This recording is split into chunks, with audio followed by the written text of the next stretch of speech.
Most gracious and loving God, we do want to be like Jesus in our hearts.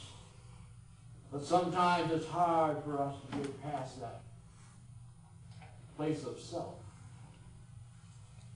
So open our hearts up. Open our minds as we have opened ourselves up with our songs and coming together as one body.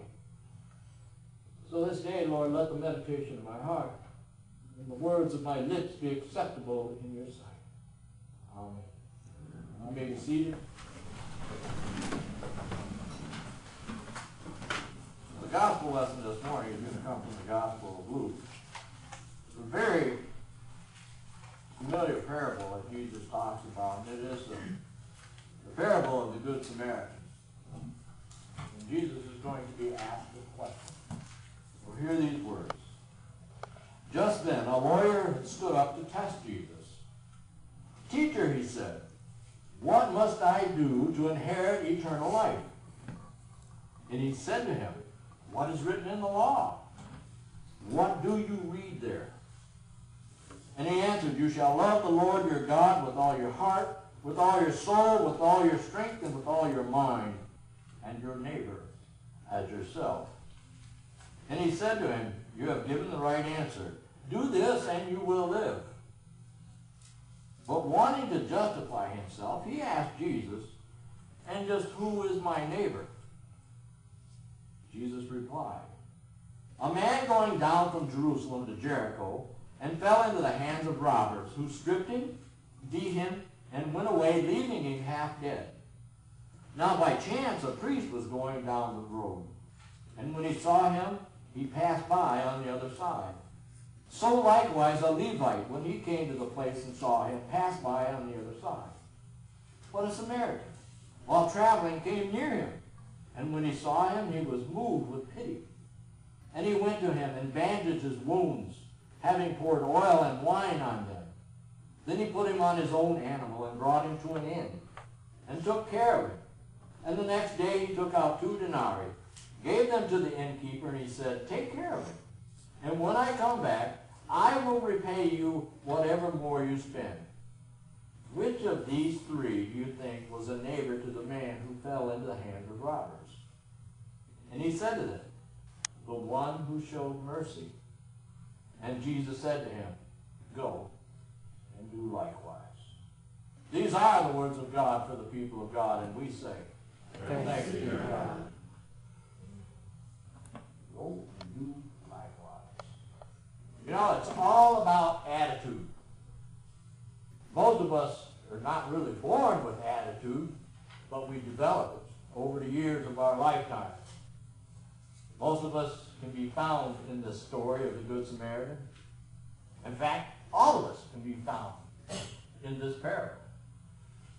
And most of us would like to think that we are the ones that come out of this story in good standings, especially with God.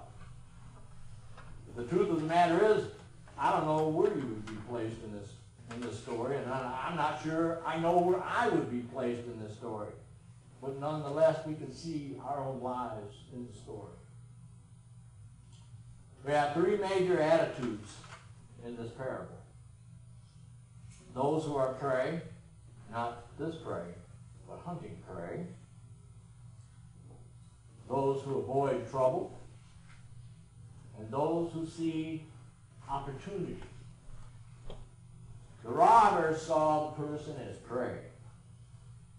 Their attitude was, what you have, I want. And we can take it from you. They were driven by greed. They robbed him, they beat him, stripped him, left him for dead. They got what they wanted. And the man's life was of little or no value. Whether he lived, whether he died, it was no concern of theirs. They got what he wanted till nothing was left, even his clothes. Have you ever looked at a child and their law of property? 4 children of my own, grandchildren, that law still exists today of property. Because a child says, if I like it, it's mine. If it's in my hands, it's mine. If I can take it away from you, it is mine. If I had it just a little while ago, it's mine. If it looks like mine, then it is mine. And if I think it's mine, it is mine. Watch 2-year-olds and stuff when they go playing together. Watch it very carefully, because they do have that law of property. And it's up to the parents or grandparents or somebody to teach them that, no, we share with what we've got. We do live in a competitive society.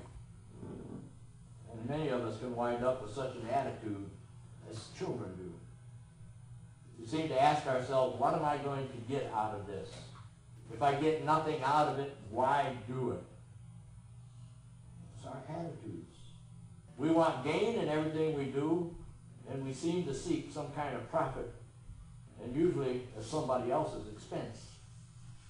We have the need to take advantage of situations and to get the most out of people what we can.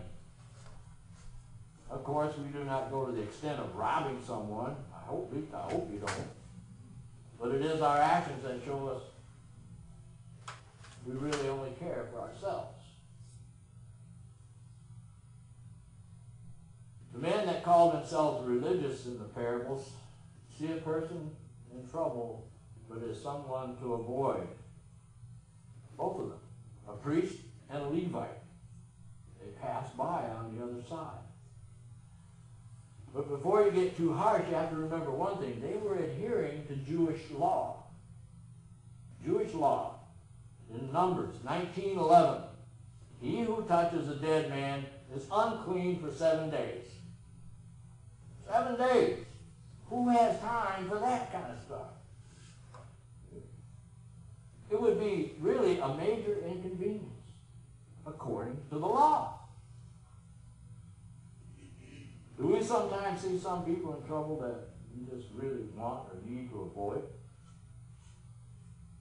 Are there times when you want to close your eyes and move to the other side? People, I've done it. I'm sorry to say, but I have done it. I have moved to the other side. Years ago, before I gave my life to Christ, I always considered myself a fairly good person.